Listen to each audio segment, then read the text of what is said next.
Buenas a todos y a todas, bienvenidos a un nuevo vídeo. En este caso vamos con el ponte a prueba de ese tema 2 en el que estamos hablando de los gases, de las leyes que rigen el comportamiento de los gases y con el que vais a poder evaluar a ver cómo lo lleváis, ¿vale? Ya sabéis que los enunciados los podéis descargar en la página web, en la sección de ponte a prueba de este tema número 2 y que entre todos los enunciados suman 10 puntos, ¿vale? Para simular lo que viene siendo un examen. Y a ver qué puntuación llevaríais. Todos los problemas están mezclados de todos los apartados del tema y también mezclados por dificultad, duración, etc. De modo que vamos con el primero de ellos. Nos dice que las dimensiones de una habitación son, voy a ir sacando todos los datos que me ofrece este problema. O sea, tenemos una habitación que de dimensiones tiene 10 por 5 por 3 metros. Perfecto. Al encender la calefacción la temperatura pasa, es decir, tenemos al inicio 10 grados y tenemos al final 25 grados. Vale. ¿Qué volumen de aire medido a 25 grados? Es decir, nos están pidiendo el volumen en la situación 2. Perfecto. Entrará o saldrá de la habitación por los resquicios de la puerta y de las ventanas. Bueno, lo primero que vamos a hacer es pasar esa temperatura inmediatamente a kelvins, ya que en grados no vamos a poder trabajar, simplemente les sumamos 273 y nos quedará 283 kelvins al inicio y 298 kelvins tras encender la calefacción. Lo segundo que podemos hacer es, bueno, me están dando las dimensiones de una habitación que no deja de ser un paralelepípedo, es calcular el volumen. ¿Vale? Vamos a calcular el volumen inicial del aire, que es el volumen que ocuparía ese aire a 10 grados y que está ocupando pues el volumen de la habitación. Simplemente multiplicamos 10 por 5 son 50, por 3, 150 litros. Y lo tercero que tenemos que saber es que la presión dentro de la habitación no va a cambiar, ya que el aire va a poder entrar y salir por las ventanas y por el resquicio de la puerta, de modo que mantenemos la misma presión que había antes. Por tanto, la presión en 1 es igual a la presión después, que va a ser constante. Perfecto. Ya tenemos todos los datos, lo tenemos todo encima en unidades adecuadas para poder hacer cálculos, de modo que vamos con ello. Nos están pidiendo V2, estamos ante un cambio de estado de un gas que pasa de unas condiciones a otras, por tanto vamos a aplicar la ley combinada de los gases ideales. Ley combinada de los gases ideales, que dice que P1 por V1 partido por la temperatura inicial es igual a P sub 2 por V sub 2 partido por la temperatura final. Y aquí lo que nos damos cuenta es que, como la presión no varía, se nos va a la P sub 1 con la P sub 2, ya que es la misma, y nos queda la ley de Charles, ¿vale? V1 partido por T1 es igual a V2 partido por T sub 2. Y con ella vamos a trabajar. Tenemos absolutamente todo, tenemos que despejar V sub 2, despejamos de esa ecuación V sub 2, el T sub 2 que le está dividiendo va a pasar multiplicando, por tanto V1 por T sub 2 partido por T sub 1 y sustituimos, V1 vale 150, T sub 2 vale 298 y T sub 1 vale 283. Hacemos esta operación y nos sale que el volumen del aire es, tras ese aumento de temperatura, de 157,95 litros. Nos está diciendo y nos preguntan que si entrará o saldrá aire de la habitación. Bueno, vamos entonces a calcular la variación que sufre el volumen, que es el volumen final menos el volumen inicial. Final tenemos 157,95 litros, inicial había 150. Por tanto, sobran, es decir, saldrán de la habitación para mantener esa presión constante 7,95 litros. Y lo ponemos en una solución aparte. Saldrán 7,95 litros de aire. Y tendríamos solucionado este problema que, como veis, no me he tenido que ir a las leyes individuales ni de Boyle, ni de Charles, ni de Gay-Lussac, sino que he ido a la ley general combinada de los gases ideales y como la presión es constante ya me he que da una de esas otras leyes. Bueno, vamos con el ejercicio 2. Dice, sabemos que 35,2 gramos de un hidrocarburo gaseoso ocupan 13,2 litros medidos a una atmósfera y 50 grados. Si el 85,5% es carbono, calcula su fórmula molecular. Bueno, vamos a sacar los datos. Nos están pidiendo la fórmula molecular de un hidrocarburo, por tanto, tenemos que determinar todos esos números, X, Y y N. ¿Vale? Y nos dicen, de masa de este hidrocarburo hay 35,2 gramos, que el volumen que ocupa es 13,2 litros, que la presión es de una atmósfera y que la temperatura es de 50 grados.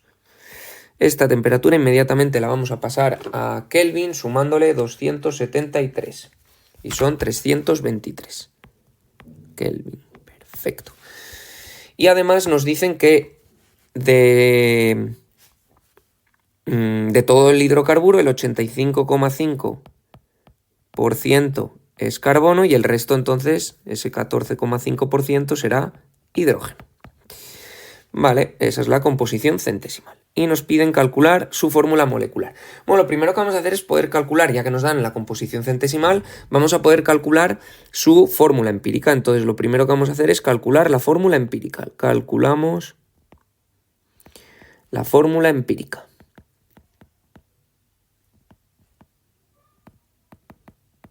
Perfecto. Para ello, bueno, recordemos del tema anterior cómo se calcula esa fórmula empírica. Si me dan la composición, pues vamos a ir átomo a átomo y lo que vamos a sacar es ese valor de X y ese valor de Y. El carbono, primero dividimos su composición, ese 85,5% entre su masa molar y nos salen un número que es 7,125. Y hacemos lo mismo con el hidrógeno. Dividimos su porcentaje entre su masa molar y nos sale un número que en este caso es 14,5. Como estos números no son números enteros, dividimos ambos por el más pequeño de ellos dos. En este caso dividimos ambos entre 7,125. Bueno, pues 7,125 entre 7,125 da 1 y 14,5 entre 7,125 da 2. Como ya da número entero, esos son los valores de X e Y. Por tanto, de aquí ya podemos sacar que la fórmula empírica sería CH2. CH2. Esa es la fórmula empírica. Pero nos mandan calcular la fórmula molecular, es decir, a ver por qué número entero está multiplicada dicha fórmula empírica y qué será nuestro hidrocarburo. Y para ello necesitamos calcular la masa molar de la fórmula molecular, ¿vale? Es decir, la masa molar real, ya que la masa molar de esta fórmula empírica, la masa molar del CH2 va a ser 12 y 2, 14. A ver cuál es la real y con ello podremos calcular fácilmente N. Por tanto, lo segundo que vamos a hacer aquí es calculamos la masa molar real. Masa molar real. Y para ello vamos a utilizar pues el resto de datos que de momento no hemos usado. Como nos están dando un gas con unas ciertas condiciones, ¿vale? Sin cambiar esas condiciones vamos a aplicar la ecuación de estado. Aquí voy a demostraros cómo a partir de la ecuación de estado normal vamos a obtener la ecuación de estado donde van a entrar la densidad y la molaridad. Pero bueno, si os la sabéis de memoria, la podréis usar directamente. Partimos de la ecuación de estado. Partimos de la ecuación de estado. Perfecto. Que esta ecuación de estado es P por V igual a nRT. Y ahora, ese número de moles sabemos que lo podemos calcular, esa N la vamos a transformar por la masa de gas partido por la masa molar, porque quiero que aparezca esa masa molar, por R y por T. La masa molar me la voy a llevar al otro lado y el volumen que multiplica la presión lo voy a llevar al otro lado, que pasará dividiendo. Y me quedará entonces P por la masa molar es igual a M partido de V por R y por T. Y justo esto que me queda a mí aquí es la densidad del gas. De modo que esta ecuación de estado de los gases ideales nos queda como presión por masa molar es igual a la densidad del gas por R y por T. Bueno, nosotros vamos a ver qué datos tenemos. Tenemos la presión, la masa molar es la que quiero calcular. La densidad no la tengo, pero la puedo calcular fácilmente porque me dan la masa y el volumen. R lo sé y T la tengo. Por tanto, lo primero que vamos a hacer es calcular la densidad. Calculamos la densidad. Calculo ρ como masa entre volumen y serían 35,2 entre 13,2 y nos da una densidad de 2,67 gramos litro. Perfecto, tiene que estar en gramos litro porque ya hemos visto en el vídeo que debido a que R tiene las unidades que tiene, esta densidad la tenemos que expresar en estas unidades que no son las del sistema internacional. Perfecto, pues lo siguiente que vamos a hacer es aplicar esa ecuación de estado que voy a llamarle 1 y nos vamos a calcular la masa molar. Despejo la masa molar de ahí, la presión pasa dividiendo, por tanto, ρR por T partido por la presión y sustituyo. ρ 2,67, R 0,082, T 323 y la presión 1 atmósfera. Muy importante, si no os acordáis en qué unidades tiene que ir alguna de estas magnitudes, R tenéis que ponerla en las unidades que lleva, que son atmósfera por litro partido mol por Kelvin. Si calculamos esto, nos sale una masa molar de 70,72. 70,72 gramos mol. Y esta es la masa molar real. Y lo último, pues calculamos ese valor de N. Vale, a ver, porque número entero está multiplicada la fórmula empírica y obtendríamos la fórmula molecular. Tercero, sabemos que ese valor de N va a ser igual siempre a la masa molar real, que es la que acabamos de calcular, partido por la masa molar de la fórmula empírica. Siempre. Y será entonces 70,72 partido de 14. Siempre es la mayor entre la menor. Y esto nos da un número entero que es 5. Por tanto, como solución, ¿cuál va a ser la fórmula molecular? Pues será la fórmula empírica multiplicada por 5. Por tanto, C5H10. Si calculáis la masa molar de dicho hidrocarburo, os da 70,72. Bueno, vamos con el ejercicio 3. Dice, hemos introducido en un globo, voy a ir sacando datos. Bueno, nos están dando el volumen del globo, que son 0,75 metros cúbicos, ¿vale? A 30 grados, nos están dando la temperatura, 30 grados que inmediatamente va a pasar a Kelvin, son 303, simplemente sumando 273, de oxígeno, O2 y de CO2. Bien, si las presiones parciales que ejercen son de 0,6 atmósferas y 0,9 atmósferas respectivamente, por tanto nos están dando la presión parcial del oxígeno 0,6 y la presión parcial del CO2 0,9. Perfecto. Me dice cuántos gramos de oxígeno y cuántos gramos de CO2 hemos introducido. Por tanto, nos están pidiendo la masa de oxígeno y la masa de CO2 introducida. Muy bien. Bueno, pues vamos a ver cómo lo podemos abordar. Bueno, me están dando las presiones parciales, de modo que vamos a tener que aplicar seguro la ley de Dalton para las presiones parciales en algún momento. Y también nos están dando el volumen y la temperatura, por tanto parece que podremos aplicar la ecuación de estado de los gases ideales. Bueno, lo primero que hay que hacer es un pequeño planteamiento. Bueno, si yo me sé las presiones parciales de los dos gases, sé la presión total. Bueno, vamos a aplicar entonces la ley de Dalton para las presiones parciales. Vamos a poner aquí, aplicamos la ley de Dalton para las presiones parciales.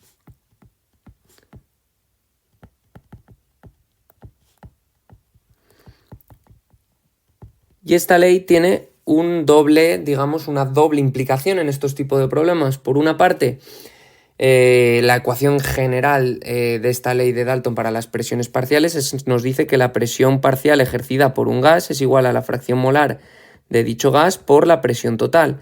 Y la otra es que la presión total ejercida por la mezcla de los gases es simple y llanamente la suma de todas las presiones parciales ejercidas por cada uno de los gases. Bien, bueno, en nuestro caso nos interesa de momento aplicar la primera para tener esa idea de qué presión total ejercen todos los gases, de modo que vamos a aplicar la de abajo y vamos a calcular la presión total, que simplemente será la presión del oxígeno más la presión del CO2. Es decir, 0,6 más 0,9 nos da una presión total de 1,5 atmósferas. Bueno, y como tenemos la presión total, tenemos el volumen y tenemos la temperatura total, vamos a ser capaces de calcular el número de moles totales.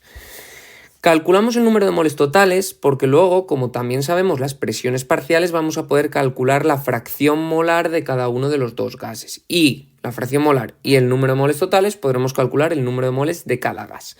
De modo que lo primero que vamos a hacer ahora es calcular el número de moles totales. Calculamos el número de moles totales y lo hacemos a través de la ecuación de estado.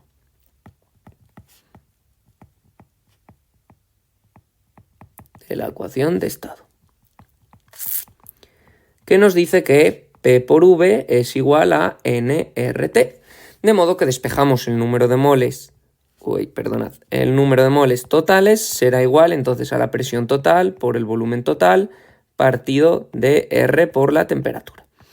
La presión total la acabamos de calcular, es 1,5, el volumen total lo tenemos por ahí arriba, cuidado que está en metros cúbicos y hay que ponerlo en litros, estos son 750 litros, ya que un metro cúbico son 7.500 litros, lo tenemos por aquí, por tanto 750 litros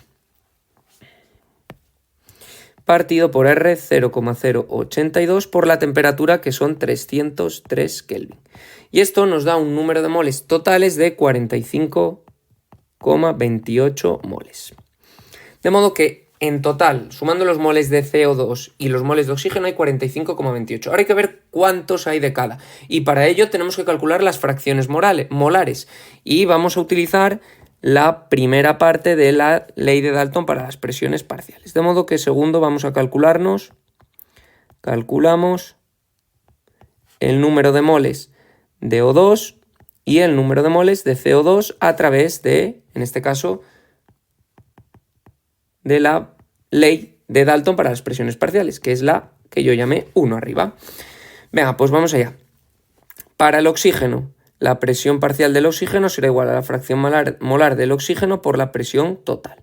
De modo que la fracción molar del oxígeno simplemente será la presión que ejerce el oxígeno, que es 0,6, partido por la presión total, que es 1,5, y nos salen 0,4. Fracción molar. Y lo mismo para el CO2. El CO2, la presión parcial será la fracción molar del CO2 por la presión total, de modo que la fracción molar del CO2 será 0,9, que es su presión parcial, entre 1,5, que es la presión total, y da 0,6. Y como yo sé que esa fracción molar es, para el caso del oxígeno, el número de moles de oxígeno partido por el número de moles totales, ya puedo sacar de aquí el número de moles de oxígeno, que simplemente será 0,4 por el número de moles totales, que son 45,28 y salen 18,112 mol. Y lo mismo para el CO2.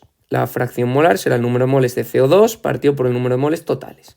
De modo que el número de moles del CO2 será 0,6 por el número de moles totales, que nos da 27,168 moles. Y nada, el tercero, que es como nos piden calcular la masa, ya calculamos la masa. Calculamos M de oxígeno y M de CO2, simplemente, como sabemos el número de moles, a través de la masa molar. La masa de oxígeno será el número de moles de oxígeno por su masa molar. Perfecto. De modo que será 18,112 por la masa molar del oxígeno, son 32 gramos cada mol. Y esto nos da una masa de oxígeno de 652,032 gramos de oxígeno. Y hacemos lo mismo para el CO2.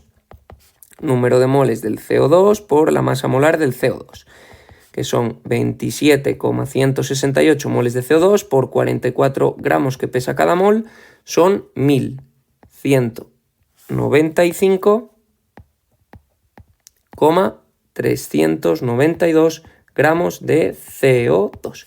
Y con ello tendríamos resuelto nuestro problema. Muy completo. Vamos con el ejercicio 4. Nos dice que la gráfica muestra las transformaciones sufridas por una masa de gas ideal que inicialmente se encuentra en el punto A, ¿vale? Inicialmente va a estar en A una temperatura de 25 grados. Calcula la temperatura del gas en los puntos B, C y D. Bueno, vamos a ir sacando primero los datos de la gráfica. ¿Vale? Vamos a ir por puntos.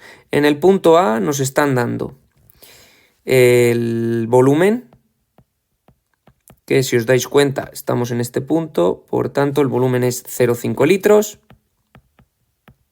y también la presión 0,5 atmósferas y también nos dice que está a 25 grados, nos están dando la temperatura, 25 grados que son 298 Kelvin.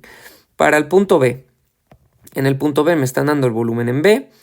Ahora me voy al punto amarillo, que es este de aquí. El volumen sigue siendo el mismo que antes, 0,5 litros.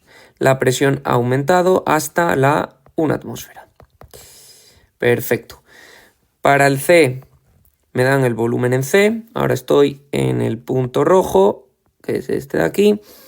Y el volumen en C ha pasado a 1 litro. La presión sigue siendo la misma de 1 atmósfera.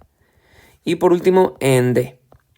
El volumen en D es de 1 litro, la presión en D es de 0,5 atmósferas. Y nos mandan calcular la temperatura en todos esos puntos.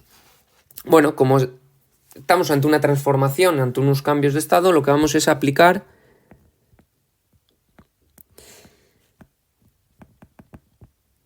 la ley combinada de los gases ideales. La ley combinada de los gases ideales. ¿Qué dice? Que la presión inicial por el volumen inicial partido por la temperatura inicial es igual a la presión final por el volumen final partido la temperatura final.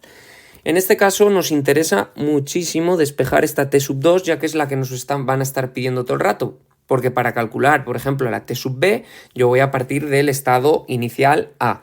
Por tanto, vamos a despejar esa incógnita de ahí. Simplemente primero me la llevo al otro lado, ¿vale? Como está dividiendo, pasará multiplicando. Ahí está. Y el resto lo dejamos como está. Y ahora despejo todo lo que esté dividiendo a T sub 2 pasará multiplicando y lo que esté multiplicando pasará dividiendo. De modo que T sub 2 va a ser igual a P sub 2, V sub 2, partido de P sub 1, V1 por T sub 1. Y esta ecuación de aquí es la que vamos a usar nosotros todo el rato para ir calculando. ¿Y cómo vamos a ir calculando cada una de las temperaturas? Pues partiendo del estado del que viene. Por ejemplo, para calcular la B lo que vamos es a fijarnos en el proceso, en el cambio de A a B. En este cambio nos vamos a fijar y simplemente teniendo en cuenta esa ecuación 1 que acabo yo de calcular ahí, pues la temperatura en B será igual a la presión en B por el volumen en B partido de la presión en A por el volumen en A por la temperatura en A. Y sustituyo todos los datos que los tengo.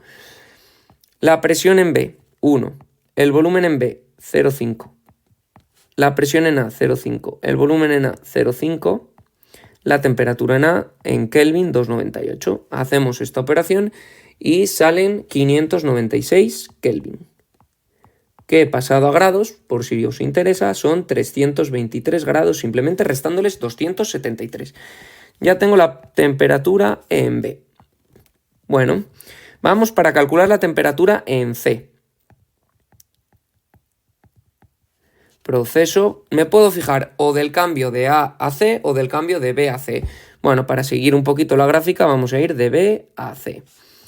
En este caso la temperatura en C, teniendo en cuenta la ecuación 1, va a ser igual a la presión en C por el volumen en C partido de la presión en B por el volumen en B, ya que es el estado inicial del que partimos, es ahora del B, por la temperatura en B. Venga, presión en C, 1, volumen en C, 1, presión en B, 1, volumen en B, 0,5, temperatura en B, calculada 596. Y nos salen una temperatura en C de 1192 Kelvin, que si le restamos 273 son 919 grados Celsius. Y nos queda la D. Perfecto. Vamos a la D.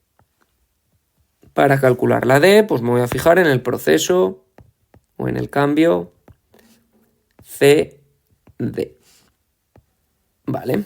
Temperatura en D va a ser igual a la presión en D por el volumen en D partido de la presión en C por el volumen en C por la temperatura en C.